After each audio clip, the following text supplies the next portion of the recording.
راستہ کھو دے. یہی 2 دن ہیں جو باقی رہ گئے ہیں، ان کے اندر آپ نے مساجد کو آ کے آباد بھی کرنا ہے اور اپنے رب کو راضی کرنے کی کوشش بھی کرنی ہے. جو بات آپ کے سامنے رکھنا آج مقصود ہے وہ یہ ہے کہ آپ سب لوگوں کے سامنے فلسطین کے حالات ہیں. مسجد اقصیٰ کا معاملہ جو اعتکاف میں بیٹھے شاید ان کو تو خبر نہ ہو، لیکن باقی پوری دنیا کے مسلمانوں کو یہ خبر ہو چکی ہے کہ مسجد اقصیٰ کے اندر مسلمانوں کو نماز پڑھنے کی بھی صحیح طور پہ آزادی میسر نہیں ہے. آج مسجد اقصیٰ آپ کو اور مجھے کیا پکار نہیں رہی ہوگی؟ کیا مسجد اقصیٰ مجھے اور آپ کو بلا نہیں رہی ہوگی؟ چلو، پوری دنیا کے 55 سے زائد اسلامی ممالک ہیں، اس کو تم اپنا قبلہ اول نہیں مانتے، کم از کم مسجد ہی تسلیم کر لو. وَمَنْ أَظْلَمُ مِمَّنْ مَنَعَ مَسَاجِدَ اللَّهِ أَنْ يُذْكَرَ فِيهَا اسْمُهُ وَسَعَى فِي خَرَابِهَا. اس سے بڑھ کر ظالم کون ہو سکتا ہے جو اللہ کی مسجدوں کے اندر اللہ کے نام سے روکے اور ان کو خراب کرنے کے در پہ ہو جائے؟ کہاں ہے عمر بن خطاب؟ کہاں ہے صلاح الدین ایوبی؟ عمر اب کیوں نہیں آتے؟ صلاح الدین ایوبی اب مسجد اقصیٰ کی صدا پہ لبیک کیوں نہیں کہتے؟ اس کی ایک خاص وجہ ہے. مسجد اقصیٰ ان 55 اسلامی ممالک کے ضمیر کے اوپر ایک تازیانہ بھی ہے، اور یہ 55 اسلامی ممالک جو اسلامی بھی ہیں اور بڑی شان سے کہتے ہیں ہم اسلامی ممالک ہیں، مسجد اقصیٰ آج ان میں سے کسی ایک کا بھی قومی مسئلہ نہیں ہے. قومی مسئلہ ہوتا کسی ملک کا تو شاید آواز کھڑی ہو جاتی، لیکن آج یہ مسجد بیچاری کسی اسلامی ملک کا قومی مسئلہ بھی نہیں رہی. اور قومی مسئلوں کے اندر بھی ہمارا جو کردار ہے غلامی کا وہ آپ کے سامنے ہے. اینٹ کا جواب پتھر سے دیں گے. کشمیر شہرگ ہے، کشمیر شہرگ سے آہستہ آہستہ انڈیا کا ذاتی مسئلہ بن چکا ہے. وہ کون سی اینٹ آنی ہے جس کا جواب ہم نے پتھر سے دینا ہے؟ 70 سال سے کشمیریوں کے ساتھ کھڑے ہیں. کب تک کھڑے ہیں؟ جب تک آخری کشمیری مر نہیں جاتا. اسی طرح مسجد اقصیٰ کے ساتھ کھڑے ہیں. کب تک کھڑے ہیں؟ جب مسجد اقصیٰ کا آخری نمازی مر نہیں جاتا، شہید نہیں ہو جاتا، تب تک کھڑے ہیں. یہ اسلامی جذبات ہیں. اور حیرانگی کی بات ہے، حیرت کی بات ہے، دکھ کی بات ہے، علامہ شہید آج سے کتنا عرصہ قبل یہ الفاظ کہا کرتے تھے، آج کے بھی کیسے صورتحال کے مترادف ہے. مسلمان مالدار بھی ہیں، امیر بھی ہیں، ممالک بھی کم نہیں، تعداد بھی کم نہیں، اسلحہ بھی کم نہیں، مگ بھی ہیں، مراج بھی ہیں، F-16 بھی ہیں، لیکن دفاع نہیں کرتے. میدان بدر کو بھول چکے ہیں. میدان بدر میں 313 نے یہی بہانے لگائے تھے، ان کی تعداد بہت زیادہ، وہ طاقت والے ہیں، کچھ حکمت عملی اختیار کرنی چاہیے. محمد رسول اللہ صلی اللہ علیہ وسلم نے جب اتنے عظیم الشان لشکر کا سارا معاملہ اپنے صحابہ کے سامنے رکھا تو انہوں نے کہا تھا اللہ کے رسول ہمیں یہ نہ سمجھنا کہ ہم موسیٰ کی طرح آپ کو کہہ دیں گے کہ فَاذْهَبْ أَنْتَ وَرَبُّكَ فَقَاتِلَا إِنَّا هَاهُنَا قَاعِدُونَ. ہم یہ نہیں کہیں گے کہ آپ اور آپ کا رب جا کے لڑے، ہم یہاں بیٹھے ہیں، بلکہ آپ کی طرف آنے والے ہر تیر کو پہلے ہم کھائیں گے پھر آپ کی طرف بڑھے گا. آپ ہمیں سمندروں میں اتر جانے کا حکم دیں گے، ہم اتر جائیں گے. آج مانتے ہیں غلام ہیں، اقرار کرتے ہیں کہ محلے کا ایک چودھری بدماش ہو، ایک محلے میں 3-4 بدماش ہو، ایک بدماش کے ساتھ دوستی لگانی پڑتی ہے، مانتے ہیں، اقرار ہے. چودھری امریکہ ایک کے ساتھ تیاری لگانی ہے، روس کے ساتھ، امریکہ کے ساتھ، چائنا کے ساتھ، ان میں سے کسی ایک کے پلڑے میں تو وزن ڈالنا ہے، ایک بدماش کا ساتھ تو دینا ہی ہے. اس بات کا بھی اقرار کرتے ہیں. لیکن کیا بدماش کے پالے ہوئے خبیث جانوروں کا بھی اسی طرح اکرام اور عزت کرنی ہے؟ قائد اعظم محمد علی جناح رحمہ اللہ نے یہ بات کہہ دی تھی کہ اسرائیل اسلامی ریاستوں کے قلب کے اندر ایک نجائز خنجر ہے. پاکستان پوری دنیا مان جائے، پاکستان اسرائیل کے وجود کو نہیں مان سکتا. اور دکھ اور افسوس کی بات یہ ہے، یہ اسرائیل عرب ریاستوں کے قلب کے اندر ہے، مسلم ریاستوں کے قلب کے اندر ہے. حقیقت میں اگر آپ اس کا نقشہ اٹھا کے دیکھیں نا، یہ محاورے کی بات نہیں ہے. یہ 1.5 ارب مسلمان صرف تھوک پھینکنا شروع کر دیں تو اس سے بھی سیلاب آ جائے، اتنا سا ملک ہے. پورے مسلمانوں کے منہ پہ تمانچے رسید کر رہا ہے. کہاں پہ ہے وہ لبرل مافیا؟ کہاں پہ وہ موم بتی مافیا؟ وہ لبرل آنٹیاں جنہوں نے پاکستان کے اندر ایک جعلی ڈرامے کے اوپر وویلا اٹھا دیا تھا کہ چرچ کے اوپر مسلمانوں نے قبضہ کر لیا ہے. وہ ویڈیو بھی جھوٹی ثابت ہو گئی ہے. لاہور کے مینٹل ہاسپٹل کے اندر عورتوں کو, عیسائی ننس کو, عیسائیوں کو یہ اس بات کی اجازت دی گئی تھی کہ ایک کمرے کو آپ اپنی عبادت کے لیے مختص کر دیں. انہوں نے ایسا ڈرامہ رچایا کہ یہ جی چرچ تھا, ادھر مسلمانوں نے میلاد کر لی ہے. وہ سب بھی جھوٹ ثابت ہوا. اس چرچ کے اوپر جو جعلی ویڈیو بنی, حملہ بھی نہیں تھا, وہاں پہ میلاد ہو رہا تھا, اس کے اوپر تو آپ نے انسانی حقوق کے بڑے بھاشن دیے تھے. اور اسلام تو عبادت گاہوں کے اندر اپنی اپنی عبادتوں کو سر انجام کرنے کی اجازت دیتا ہے. نبی کریم صلی اللہ علیہ وسلم نے اپنی مسجد النبوی کے اندر دیگر مذاہب کے لوگوں کو کہا تھا کر لو, عبادت کرنا چاہتے ہو تو کر لو, میری مسجد حاضر ہے. آج مسجد اقصی کے اندر مسلمانوں کو عبادت کرنے نہیں دی جا رہی. کہاں پہ آزادی اظہار, کہاں پہ آزادی عبادت, کہاں پہ حق عبادت, کہاں پہ ہے فریڈم آف ایکسپریشن. اپنی حق خودارادیت کی بات تو دور کی بات ہے, جو عبادت ہے, جو پلیسز آف ورشپس ہیں, جن کو آپ اسینشل سروسز کہتے ہیں, جن کے اندر آپ کہتے ہیں ہر مذہب کو اجازت ہونی چاہیے, آج اس مسجد کا محاصرہ کر کر مسلمانوں کے اوپر جو ظلم و ستم کی داستانیں لکھی جا رہی ہیں. کسی مسلمان کیا کہا جائے, اب ان حکمرانوں کو کیا کہا جائے؟ 55 اسلامی ممالک ہیں, ایک ہی بندے نے کچھ افسوس کا اظہار کیا, طیب اردگان نے, اور اس نے تشویش کا اظہار کر دیا. ہم یہ بات کہتے ہیں جی اس نے تو اسرائیل کو ماننا ہے, بلا شبہ ماننا ہوگا, لیکن بولا بھی وہی ہے, صرف اسی نے کہا ہے کہ مجھے تشویش ہے یہ کیا ہو رہا ہے.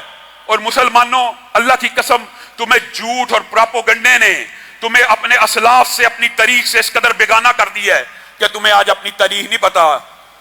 تم یہ سمجھتے ہو, کہانیاں سنائی جاتی ہیں جی یہ علوم و فنون کی ترقی ہے, یہ یورپ ہے, یہ علم کی ترقی ہے, یہ سائنس کی ترقی ہے. دنیا میں کوئی تہذیب ایسی نہیں گزری جس نے پوری دنیا میں 1000 برس سے زیادہ عروج حاصل کیا ہو. اسلامی تہذیب ایسی گزری ہے. 1200 برس بلا شرکت غیر دنیا کے حکمران رہے ہیں. کس وجہ سے مار کھائی ہے یہ بھی یاد رکھیے. آپ کو مختلف کہانیاں پڑھائی جاتی ہیں, مسلمانوں کے پاس اسٹیٹس مین شپ کا ہنر نہیں ہے. کس قدر بیوقوفی کی بات ہے کہ قرآن و سنت کا طالب علم ہو اور اس کو اسٹیٹس مین شپ نہ آتی ہو. 1200 برس اتنے بڑے بڑے ممالک کو جنہوں نے ایڈمنسٹریٹو صلاحیتوں کی بدولت کنٹرول کیا, ان کے پاس اسٹیٹس مین شپ نہیں ہے. یہ آپ کو پڑھایا جاتا ہے, غلط. معیشت بڑی چیز ہے, تعلیم بڑی چیز ہے, لیکن اصل وہی ہے جو حدیث سے ثابت ہے. وہ حدیث آپ کے سامنے رکھتا ہوں. ایمانداری سے بتائیے, محمد الرسول اللہ صلی اللہ علیہ وسلم نے سنن نبی داؤد میں یہ نہیں کہا وَأَعِدُّوا لَهُم مَّا اسْتَطَعْتُمْ, یہ تو قرآن کی آیت کا بھی پہلا ٹکڑا ہے. اور اس کے بعد کیا لفظ کہے تھے؟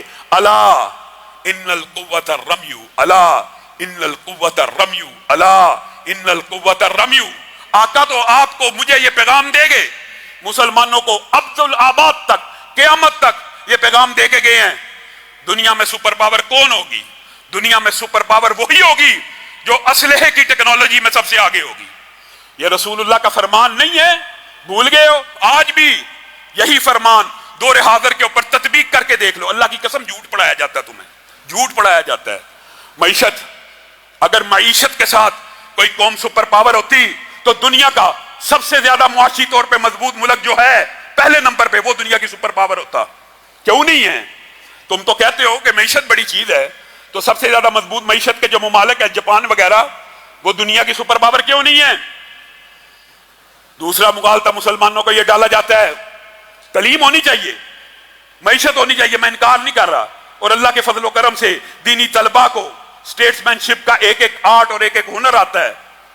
صرف وقت کا انتظار ہوتا ہے, وقت پلٹا کھاتا ہے. تلک الایام, یہ ایام ہیں, لوگوں کے مابین گردش کرتے ہیں. ورنہ معیشت کا بھی اگر عروج آئے گا تو اسلامی نظام سے آئے گا. آپ نے کہا دوسری بات جی تعلیم ہوتی ہے, تعلیم ہوتی ہے. اٹھاؤ, دنیا میں جو پہلے نمبر پہ تعلیمی طور پہ ملک ہے, کیا دنیا کی سپر پاور ہے؟ جھوٹ بولتے ہو تم مسلمانوں سے. کون سپر پاور ہے؟ جو دنیا کا سب سے بڑا دادا ہے, جو دنیا کا سب سے بڑا بدماش ہے, اور جو اس حدیث کے مطابق ہے کہ جس کے پاس اسلحے کی ٹیکنالوجی سب سے اوپر ہوگی وہی دنیا کی سپر پاور ہوگا. جس کے پاس اسلحہ سب سے اچھا ہوگا وہی دنیا کی سپر پاور ہوگا. جس کے پاس اسلحے کی صلاحیت سب سے زیادہ ہوگی وہی دنیا کی سپر پاور ہوگی. جب تک مسلمان نبی کریم کی حدیث کے ساتھ چمٹے رہے, اسلحہ سازی میں ترقی کرتے رہے، منجنیقیں بناتے رہے، قلعے گرانے کے ٹول اور ہتھیار بناتے رہے، 1000 برس کسی کو جرات بھی نہیں ہوئی سامنے کھڑے ہو سکے، 1200 برس دنیا پہ حکومت کی، ایک پستول سے، ایک بندوق سے یہ مسلمان شکست کھا گیا تو اسلحے کی وجہ سے کھا گیا۔ آپ کو غلط پڑھایا جاتا ہے، معیشت کی وجہ سے کھا گیا ہے، غلط پڑھایا جاتا ہے، تعلیم کی وجہ سے کھا گیا۔ جھوٹ بولتے ہیں، تعلیم وغیرہ کیا ہے، مانتے ہیں، اقرار کرتے ہیں، لیکن جو سپر پاور ہوتی ہے، جس کے پاس پیسہ ہو، سپر پاور ہو، وہ دنیا کی ساری تعلیم جب چاہے خرید سکتا ہے۔ اور ہمارے اسلاف نے ہارون الرشید سے لے کے خلافت بنو امیہ سے لے کے خلافت بنو عباسیہ سے لے کے خلافت عثمانیہ سے لے کے ان مغلوں کے حالات چاہے جیسے بھی تھے، یہ پوری دنیا کے ہنرمند اکٹھے کر لیا کرتے تھے کہ نہیں تھے؟ کر لیا کرتے۔ کس بنیاد کے اوپر؟ اسلحے کی طاقت کی بنیاد کے اوپر، پیسے کی بنیاد کے اوپر۔ جس کے پاس اسلحے کی طاقت ہے وہی یہ اسلام کا کلیہ ہے جس سے ہم منہ موڑ چکے ہیں۔ کبھی اے نوجوان مسلم تدبر بھی کیا تو نے؟ وہ کیا گردود ہے جس کا تو ایک ٹوٹا ہوا تارا؟ نہیں، تدبر نہیں کرنا۔ مسجد اقصیٰ آج تجھے اور مجھے پکار رہی ہے، اور شاید کہتی ہوگی کہ تھے تو وہ تمہارے ہی آبا، مگر تم کیا ہو؟ ہاتھ پر ہاتھ درے منتظر فردہ ہو، صرف دعائیں کر کر کے مسجد اقصیٰ آزاد ہو جائے گی؟ مسجد اقصیٰ کو ضرب عمر کی ضرورت ہے، ضرب صلاح الدین کی ضرورت ہے۔ آج مسلم حکمرانوں کو بھی چاہیے کہ وہ اپنے اسلاف کی روایات کے اوپر چلتے ہوئے یونائٹڈ اسٹیٹس آف اسلام کا کنسپٹ کیوں نہیں بن سکتا؟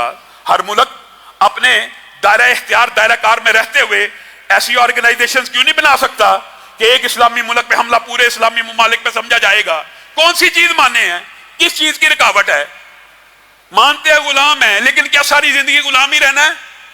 غلامی سے نکلنے کی کبھی کوئی تدبیر بھی کرنی ہے؟ چلو آہستہ آہستہ نکلنے کا راستہ ہی بنانا شروع کر دو، کیونکہ جب یہ غلامی بڑھتی چلی جاتی ہے، یہ بات بھی یاد رکھیے، منطقی طور پہ، اصولی طور پہ ابن خلدون نے، مسلمان فلاسفروں نے لکھ دیا، غلامی شدید تر ہوتی چلی جاتی ہے، غلامی میں حقوق سلب کرتے چلے جاتے ہیں، جو آقا ہوتے ہیں، جو حاکم ہوتے ہیں، وہ ایک ایک کر کے حق لیتے رہتے ہیں، یہاں تک کہ غلام اتنا مفلوق الحال ہو جاتا ہے، اور ایک ایسا لمحہ آ جاتا ہے پھر کبھی بھی آزادی اس کا مقدر نہیں بنتی۔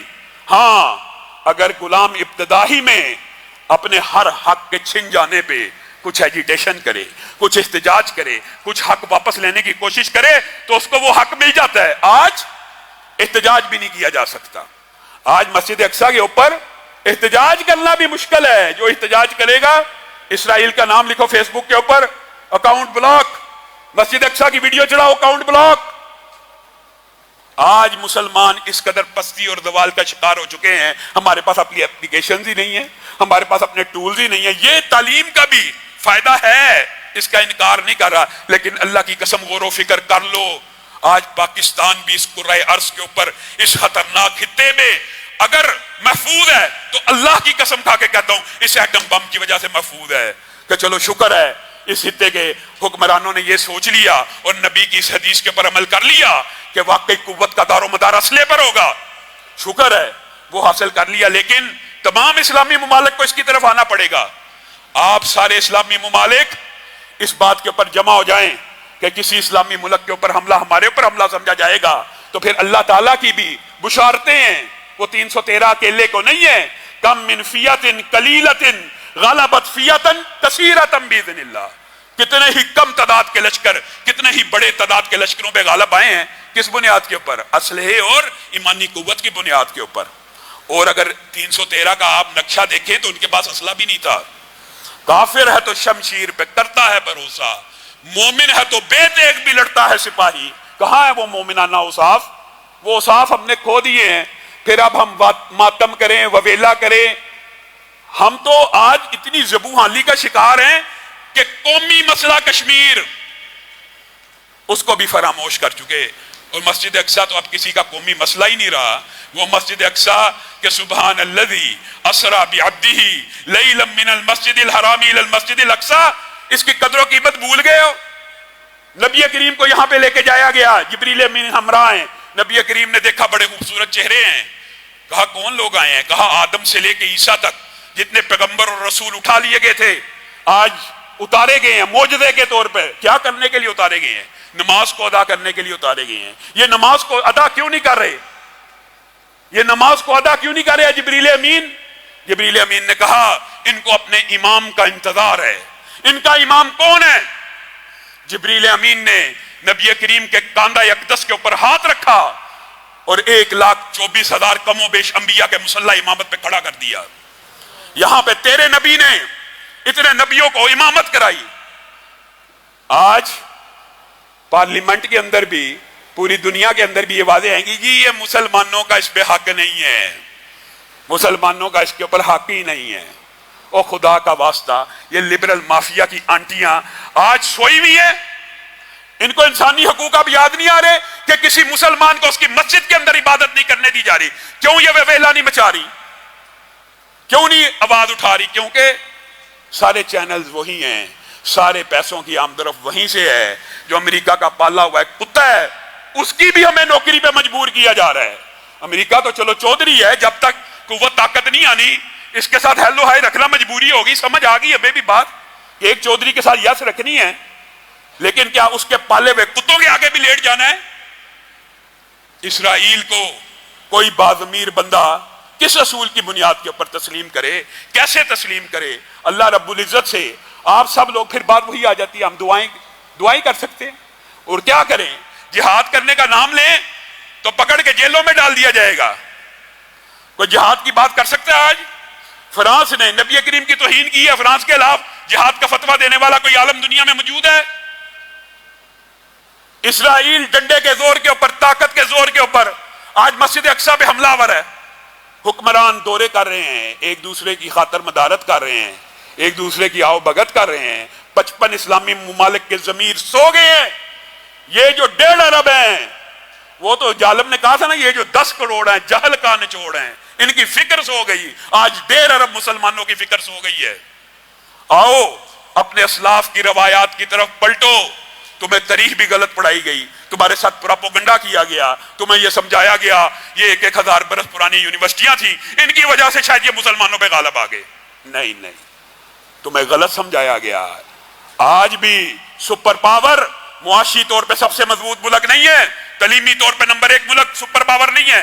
وہی مضبوط ہے جس کے پاس اسلحے کی ٹیکنالوجی ہے. اور یہ بات نبی کریم صلی اللہ علیہ وسلم 1400 سال پہلے آپ کو اور مجھے بتا کے گئے ہیں. اللہ رب العزت ہمارے مسلم حکمرانوں کو اس کے اوپر عمل پیرا ہونے کی توفیق عنایت فرمائے. سبحان ربک رب العزت عما یصفون وسلام علی المرسلین والحمد للہ رب العالمین.